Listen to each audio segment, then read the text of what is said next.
종려주일은 무엇이냐면 예수님이 예루살렘을 입성하는 날이에요. 그래서 우리의 인류의 죄를 감당하기 위해서 성육신하신 하나님의 아들이라는 것을, 예수님이 나는 하나님의 아들이요, 이것을 선포하는 날이에요. 그리고 구속주이심을 만천하에 공개적으로 선언하는 그 사건, 그 날이 바로 종려주일이라는 걸 알 수가 있어요. 그래서 오늘 종려주일이면서 일주일 동안 고난주간이에요. 그래서 이 고난주간에 금요일날 십자가에 돌아가시고 3일 만에 부활을 하세요. 그래서 다음 주일은 부활절이에요. 그러니까 해마다 돌아오지만 특별히 이날만큼은 우리가 더욱더 예수를 믿으며 경건하게 살아야 되는 일주일이 되어야 되는 것을 알 수 있어요. 그리고 예루살렘의 입성은 결국 예수께서 십자가의 순환을 통한 구속사역을 성취할 때가 임박했다는 것을 보여주고 있어요. 그러니까 조금 있으면 이제 바로 고난의 시간이죠. 순환의 시간. 그리고 구속사의 일대 전환을 이루는 사건이에요. 그동안은 그냥 죄를 지었어도 그대로 묵묵히 살았단 말이에요. 근데 예루살렘에 예수님의 입성함으로, 십자가의 달림으로 우리의 죄악을 다 제거해버리는 날이에요. 처음에는 십자가 있을 때 정말 사탄들은 야, 이제 자기네가 승리했구나, 예수님은 이제 별 볼 일 없이 죽으면서 끝나는구나, 회개하는 시간이야. 십자가에 달리셨을 때. 그렇지만 분명히 말씀대로 3일 만에 부활하셨기 때문에 3일 만에 부활한 것은 천국과 연결이 됐으며, 예수님만의 천국이 아니라 우리도 죽으면서 이 땅에 허무하게 죽는 게 아니라 우리도 천국을 새 땅과 새 하늘에서 살 수 있다는 소망의 시간이에요. 그러니까 사탄은 탄식의 시간이에요. 야, 정말 예수 그리스도가 대단하다고 생각했지만 십자가에서 정말 형편없었는데 정말 하나님의 아들이 맞구나. 인간적으로는 부활할 수가 없거든요. 그 정말 사탄의 탄식의 시간이 또한 부활의 사건인 줄 알아요. 그래서 구속사의 일대 전환 시대라고 볼 수 있어요. 그리고 구약에서 이미 예언하셨어요. 스가랴 9장 9절에 예언을 성취했어요. 그래서 구원을 베푸는 평강의 왕, 또한 겸손의 왕이심을 보이신 사건, 이것을 미리 스가랴서에서 예언한 것을 볼 수가 있어요. 그렇다면 이 시대를 사는 저희들에게 주시는 첫 번째 메시지는, 너희는 영혼 구원 준비를 위해서 주님의 권능을 사용하라.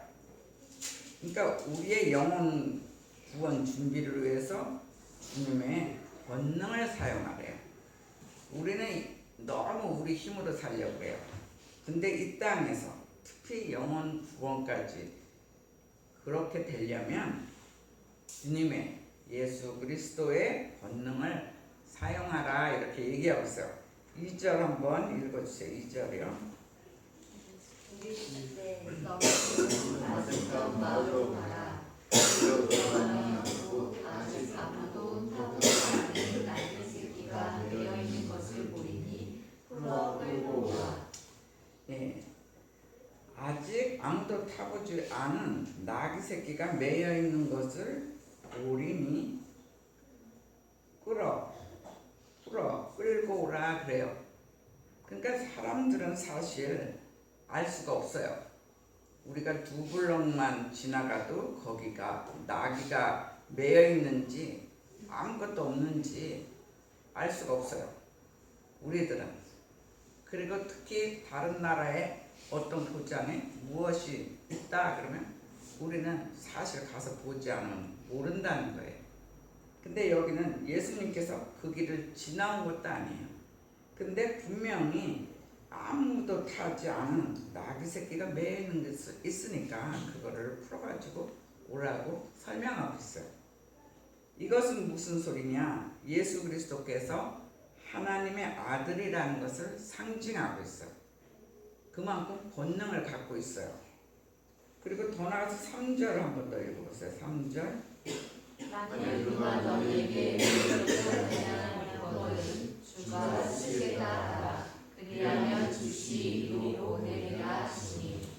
네, 그래서 예수 그리스도는 세상을 다스리는 권능자라는 것을 또한 볼 수가 있어요. 멀리 떨어져 있는 사물에 대한 인식력 멀리 있지만 나귀가 있다는 걸 분명히 알고 특히 그 주인의 인간의 의지를 다스리는 그의 권능을 보여주었어요. 가긴 갔는데 나귀도 없었고 그렇다면 이건 문제가 완전히 달라져요.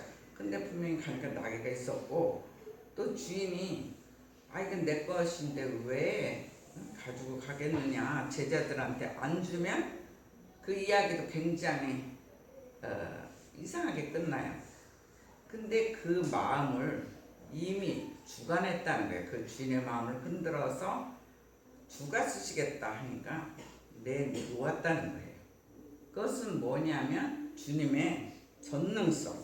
그분은 분명히 하나님의 아들인 예수 그리스도의 전능하다는 것을 또한 볼 수가 있어요. 그래서 그의 권능을 이 시간 주님께서 또한 보여주고 있어요. 근데 많은 짐승 중에 해필이면 또 낙이냐? 이것은 주님의 겸손을 뜻하고 있어요. 그래서 하나님과 화목시키기 위해서 평화적으로 평화의 왕으로 구원하러 오셨다는 것을 볼 수가 있어요. 그러니까 그동안에 이스라엘 백성들이 죄를 많이 지었거든요. 죄를 지으면 구약의 시대는 죄 지었고 하나님을 볼 수가 없어요. 하나님을 보면 눈을 멀든지 죄를 지었으면 그 시간에 완전히 제거되는 걸 볼 수가 있어요. 완전히 죽을 수밖에 없어요. 그런데 예수 그리스도께서 그 하나님과 우리의 인간을 자기가 십자가를 짐으로써 대신 죄를 다 도말함으로써 하늘과 땅에 우리 인간을 화목시키는 거예요. 그렇게 하기 위해서 평화적으로 오신 평화의 왕, 그것도 아주 겸손을 뜻해서 나귀를 타고 오셨다는 것을 볼 수가 있어요. 그런데 여기서 문제는 예수 그리스도의 제자의 믿음이에요. 저기 너 있잖아, 가서 물 먹고 와. 괜찮아. 기침 자꾸 하는 것보다 가서 조용히 가서 물 마시는 게 나아. 그래서 예수의 두 제자의 믿음을 볼 수가 있어요. 진짜 주님이 가라 그럴 때 말도 안 돼요. 거기 멀리 갔는데 아무것도 나귀는커녕 아무것도 없으면 어떡해요? 그리고 나귀가 있다 그래도 주인이 안 주면은 끝나잖아요. 이렇게 불순종할 수도 있어요. 근데 예수 그리스도의 두 제자의 믿음은 주님의 권능을 믿었다는 거예요. 주님은 대단하시구나. 주님은 권능이 있는 분이구나. 미리 믿음을 가지고 믿음 때문에 마을에 갈 수가 있었다는 것을 우리가 놓치면 안 돼요. 그래서 우리는 예수 그리스도를 잘 믿는다고 하면서도 인간적으로 설명할 수 없는 상황, 어느 때는 절망적인 상황, 어느 때는 위기의 상황, 이런 것들이 우리 인생에 벌어질 때가 있어요. 근데 작은 사건들은 우리가 행동으로 옮기고 그렇게 할 수가 있어요. 근데 내 인생에 정말 위기라든가 내 인생에 절망일 때 그때 우리가 기도해야 돼요. 기도해야 되는데 우리들은 그때마다 인내가 부족하며 오히려 근심 걱정한다는 거가 문제가 있어요. 그거는 자기 자신을 생각하기 때문에 그래요. 하나님의 전능성, 하나님의 위대함, 예수 그리스도의 위대함과 권능을 믿으면 우리의 사건을 완전히 올려드리고 우리는 100% 자유해야 돼요. 근데 그렇지 못하다는 거예요. 그래서 근심 걱정하기 때문에 자기 생각대로 행하고 결과적으로는 하나님의 능력을 제한한다는 것을 볼 수가 있어요. 하나님의 전능함에 위탁하는 믿음이 있다면 그거는 하나님의 때에 반드시 이루어져요. 근데 중간중간 우리가 흔들리고 나약해지면 자기 생각대로 한다면 그거는 실행에 옮겨지지 않는다는 것을 또한 볼 수가 있어요. 그래서 그때는 오히려 기도해야 돼요. 성령의 기름 부음을 주세요. 성령 받게 해주세요. 우리 힘으로는 못 넘어가는 한계가 있어요. 그래서 주님께 기도하고 성령이 임하면 충분히 예수 그리스도의 능력이 우리를 통해서 나타난다는 거예요. 근데 그렇지 않으면, 기도하지 않으면 우리의 생각대로 행동하기 때문에 예수 그리스도의 전능성을 우리는 제한할 수밖에 없다는 것을 볼 수가 있어요. 그래서 우리도 주님의 두 제자처럼 예수 그리스도의 능력 또한 진리를 믿는 믿음의 사람이 되어라 주님께서 말씀하고 있어요. 너희들은 힘들 때에 세상 사람과 똑같이 막 흔들리고 위기에 놀라고 이러지 말고 예수 그리스도의 두 제자 대단하잖아요. 걔네들 정말 먼 거리에 갔는데 나기는커녕 아무것도 없으면 얼마나 황당하겠어요.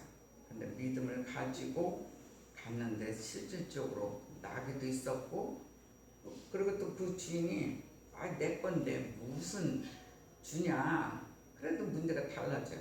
근데 그 주인의 마음을 미리 흔들어 놓은 예수 그리스도의 능력이 있다는 거예요.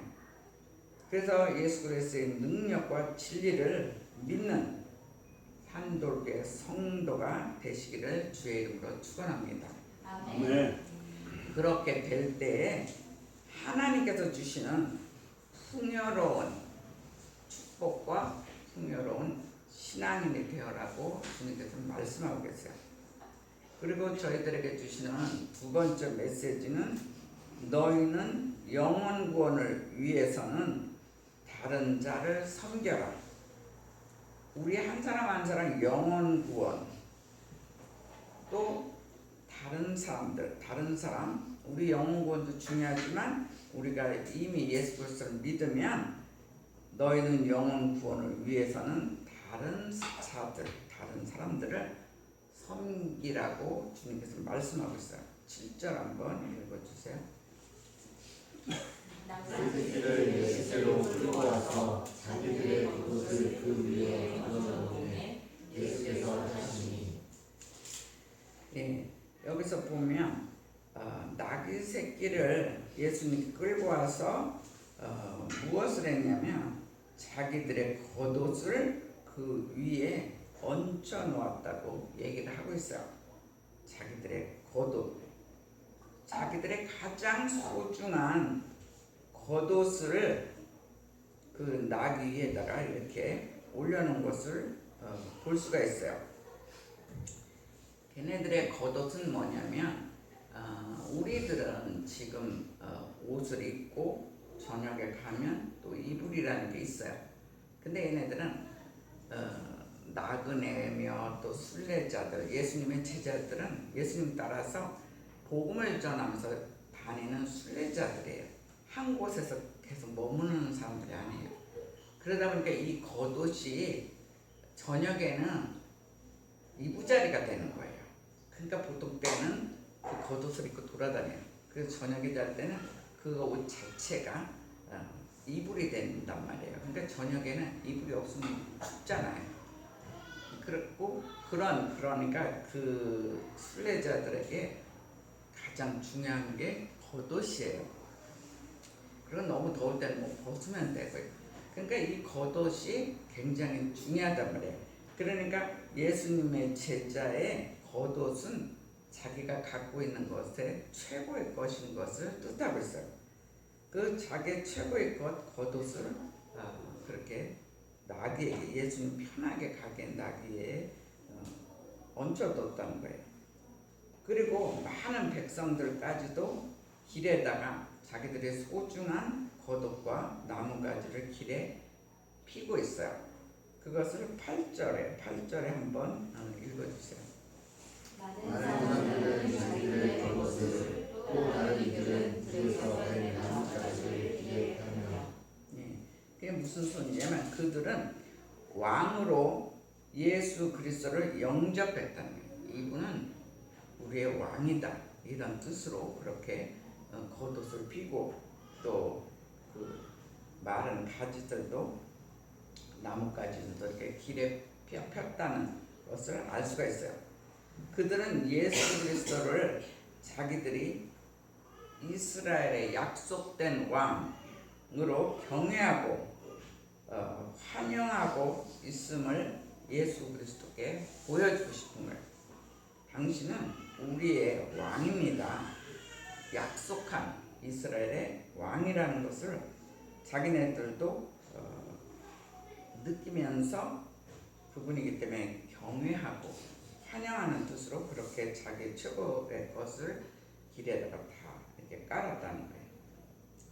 그리고 그들은 예수 그리스도를 자발적으로 순종하고 섬겼어요. 누가 그렇게 하라고 해서 억지로 하라고 한 게 아니라 정말 그분은 위대하시고 우리 이스라엘을 끌고 가시는 왕이라는 것을 느껴서 스스로 그렇게 순종하며 섬겼어요. 그런데 예수를 믿는 우리는 그들보다 가난하지도 않고 또한 어느 때는 병든 자, 상처받은 자, 이 땅에는 아직까지도 우리에게 도움을 청하는 사람들이 아직도 많다는 거예요. 살다 보면 정말 위기에 놓였고 절망적인 사람들이 있어요. 그런 자들에게 혹시나 외면하지는 않았는지 다시 한번 생각하고 종려주의를 맞이하여 예수님께 하듯이 특히 믿지 않는 사람들을 사랑을 가지고 섬겨야 한다 주님께서 말씀하고 있어요. 그러니까 우리가 살다가 힘든 자, 너무 괴로워하는 자들 알아야 돼요. 그런 심정으로 같이 그들을 섬기고 이렇게 사랑으로 섬기라고 주님께서 말씀하고 있어요. 그리고 마지막 메시지는 너희는 그들처럼 이 땅에서 정권을 잡아 세상의 부귀영화를 누리는 것이 아니라 그들은 세상에 좀 부귀영화를 누렸으면 좋겠다. 너무 가난했기 때문에. 근데 세상의 부귀영화를 누리는 것이 아니라 오히려 예수 그리스도를 믿는 복음을 믿고 완전히 변화되어 하나님 나라를 지금 맞이하라 이렇게 얘기하고 있어요.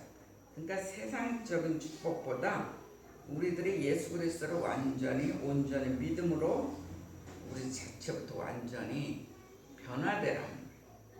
변화돼야 하나님 나라를 지금 맞이하라는 거예요. 뭐 천국까지 가려면 지금도 미리미리 준비해야 돼요. 근데 복음이 우리 안에 들어오면 우리는 완전히 변화될 수가 있어요. 그래서 영혼군의 천국 그것만 기대하는 게 아니라 이 땅에서 하나님 나라를 이 땅에서 맞이하라는 거예요. 미리 준비하라고 지금 말씀하고 있어요. 자, 9절 읽어주세요. 9절. 그래서 말고 뒤에서 따르는 자들이 소리지르되 호산나 찬송하리로다 주의 이름으로 오시니라. 네, 찬송하리로다 그러면서 호산나 찬송하리로다 그래요. 그래서 호산나는 호시아나라고 그래요. 원래 호시아나 원어는 호시아나예요. 한번 따라해보세요. 호시아나. 네. 근데 우리나라가 가만히 보면 되게 비슷하게 쓰고 있어요. 우리는 호산나 그럼 우리는 알고 있어요. 근데 호시아나 그러면 이게 무슨 소리죠? 호산나하고 약간 비슷한데 이런 정도로 알아요. 근데 이렇게 중요한 얘기는 원어로 아는 게 더 좋아요. 호시아나 따라해보세요. 호시아나. 예. 이 말은 지금 구원하소서. 지금 구원하소서. 그러니까 막 한참 있다 구원하는 게 아니라 지금 당장 우리를 구원하소서 이런 뜻이에요. 예수는 하나님의 권위로 보냄을 받은 복된 분이라는 것을 의미하고 있어요. 예수는 그냥 시시한 어떤 하나의 선지자가 아니라 하나님께서 하나님의 권위로 보내심을 받은 복된 분이다. 그렇기 때문에 우리를 지금 당장 구원할 수 있다는 소리예요. 그래서 이 백성들과 제자들이 막 호시아나 호시아나 하면서 찬송하는 것을 볼 수가 있어요.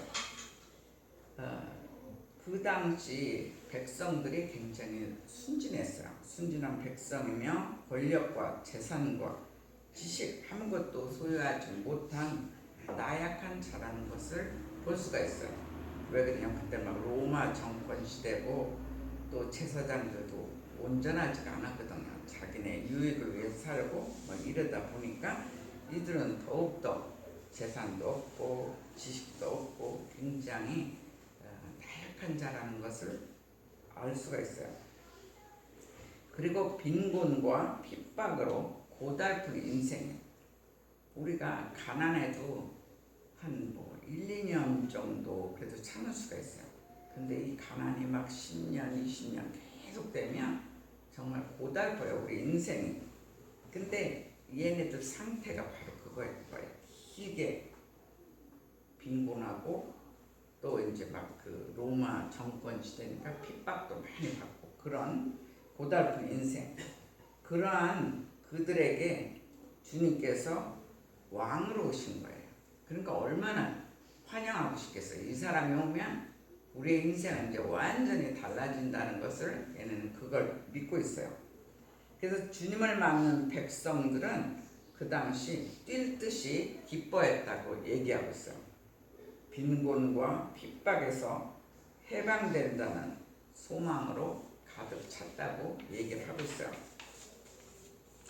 그래서 그들은 가장 높은 곳에 계신 하나님이여 이제 다윗의 왕국을 회복시켜서 우리를 구원하소서 이런 간구와 환호를 외쳤어요. 많은 백성들은 가난과 굶주림 또 압제와 고통 속에서 정치적인 메시아를 원했고 영접했다는 거예요. 인간적으로는 충분히 이해가 돼요. 너무 힘드니까 정말 왕이 돼서 오신 예수 그리스도라면 뭐 로마 정치도 다 물러가고 자기네 백성들한테 집중하면 우선 빈곤부터 가난부터 피할 수 있다 이런 충분하게 생각할 수가 있어요. 그들의 마음을. 그렇지만 성경은 인간적인 생각에서 나온 잘못된 것이다 이렇게 얘기를 하고 있어요. 이 우선순위가 바뀐 거예요. 복음부터 들어가고 그러다 보면 쉽게 말해서 보너스로 얻는 것이 빈곤에서 해방되는 거거든요. 실제 나라가 그랬어요. 이 가난하고 힘든 나라가 복음이 들어가면 최소한 10년 뒤에는 나라들이 다 부흥했어요. 근데 그 10년이라는 세월 안에 더 복음을 믿었다는 거예요. 예수 그리스도를 믿고 따르고 하나하나를 주님께 믿고 위탁했을 때 그런 경제적인 것이나 정치적인 것들이 변화된 것을 볼 수가 있어요. 근데 그 당시 사두개파가 있어요. 사두개파는 그 옛날 사독 제사장의 후예들이에요. 근데 얘네들은 성전 중심의 제사권을 장악했어요. 그 성전의 모든 제사권을 그들이 다 장악한 걸 볼 수가 있어요. 그리고 그 당시는 로마 제국의 관청에서는 그 행정 관료들이 자기네들이 다 장악했단 말이에요. 관료 계급들이. 그러다 보니까 얘네들은 특히 사두개파는 부활 사상을 거부하고 있어요. 여러 가지 사람들 중에 뭐 그 누구야 그 바리새파도 있고 뭐 여러 가지 파들이 있잖아요. 근데 바리새파는 안 그래요. 근데 사두개파가 특히 부활 사상을 거부하고 있어요. 부활이라는 건 없다. 그냥 예수 그리스도가 죽음으로 끝이지 부활은 없는 거야. 이런 사상을 갖고 있어요. 그리고 일체의 변혁을 거부하고 있어요. 로마 자기네들 그대로 가만히 있으면 자기네들 편하게 사는데 무슨 변혁하고 싶겠어요? 그렇기 때문에 그들은 현상 유지를 하는 것이 그들의 목표인 시대에 그들이 살았단 말이에요. 그러니까 백성들은 점점 가난하죠. 로마 제국은 막 세금도 계속 걷고 가난한 사람들한테 그러니까 얼마나 힘들었겠어요. 그래서 사두개파나 또 로마인들 그들은 아마 불확실한 변화감이라 현재 체제가 잘 유지되기를 바라는 호산나라는 것을 우리가 놓치면 안 돼요. 그 많은 백성들은 가난과 압제 속에서 고통 속에 살았어요. 그거에 비하면 우리는 그들보다는 또한 더 부자이며 평화의 상태이면서 얼마나 이 땅을, 이 세상을 사랑했는지 생각해 봐야 돼요. 그들은 진짜 지금처럼 하루 걸어서 하루 살아야 되는 그런 사람들이었어요. 굶기를 밥 먹듯이 해야 되는 그 당시 사람들이었다는 거예요. 근데 그거에 비하면 우리는 그래도 또 좀 부자며 또 지금은 우리나라는 특히 그래도 북한이 있지만 평화의 상태로 주님 덕분에 우리가 살고 있잖아요. 그런데 얼마나 이 땅을 사랑하며 세상을 사랑하며 살았는지 한번 생각해 보라는 거예요. 우리가 정말 진정한 영혼, 구원의 메시아를 영접했는가? 내 삶에 막 힘든 그거에 집중했는지 아니면 우리 영혼을 구원하시는 메시아를 지금 이 시간에 우리는 영접하고 있는가를 생각해 볼 필요가 있어요. 혹시 그 당시 사두개파 사람들처럼 이 땅의 복을 누리기만을 원하는가? 내 사건만 해결하면 된다 이렇게 생각하고 사는지, 이 시간에 우리는 하나님 나라를 원하는 소망을 갖는 완전한 변혁이 필요하다는 거예요. 우리부터 변해야 돼요. 우리도 나라가 이랬으면 좋겠다, 뭐 대통령을 바꿨으면 좋겠다, 뭐 여러 가지 이야기들이 있어요. 우리나라도. 그리고 북한들이 막 언제 쳐들어올지도 모른다, 뭐 여러 가지 고민 속에 살고 있어요. 근데 그게 중요한 게 아니라는 거예요. 내가 하나님 나라를 위해서 소망을 갖는 완전한 변혁된 개혁하는 그런 성도가 되라는 거예요. 우리 자체부터 변화돼야 돼요. 예수 그리스도는 이미 오셔서 우리 안에 안주하고 계시는 우리 자체는 주님의 모습으로 점점 닮아가고 있어야 돼요. 한 사람 한 사람 우리가 변혁되고 개혁이 되면 우리 나라는 하나님의 나라로 충분히 설 수가 있어요. 그렇게 우리가 준비된 자가 되라고 주님께서는 말씀하고 있어요. 그렇기 때문에 이 시간 너희들은 기도하고 결단하라고 하나님께서 말씀하고 있어요. 세상을 탓하지 말고 너희 자체부터 진정한 크리스찬이, 리얼 크리스찬이 되라고 말씀하고 있어요. 하나의 예를 들면 예전에 닥터 제이라는 익명을 가진 사람이 있었어요. 이 사람 뭐냐면 나치 독일의 과학자였으며 스타인호프의 도살자다 이런 악명을 가진 독일인이 있었어요.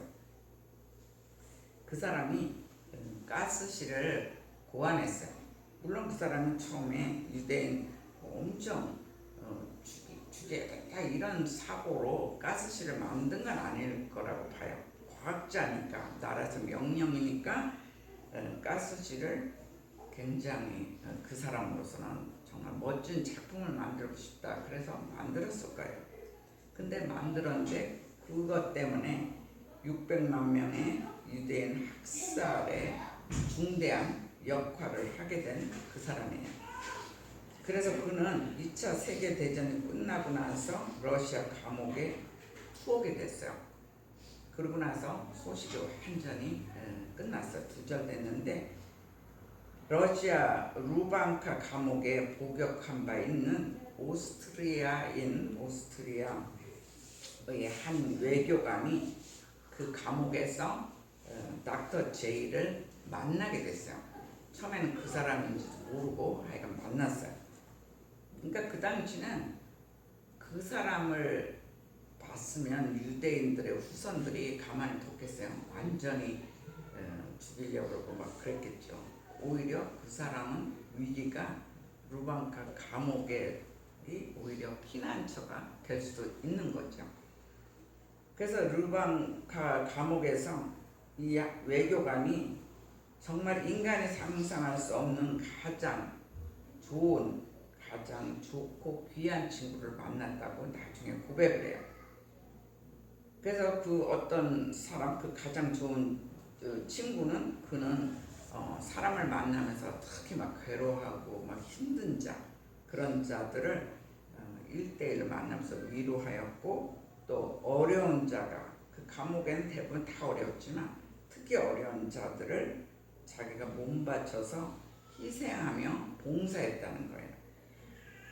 그래서 그 사람 별명이 가장 고상한 자, 가장 귀한 자라는 별명이 붙었어요. 근데 그 가장 고귀한 자가 40세에 죽음을 맞이했어요.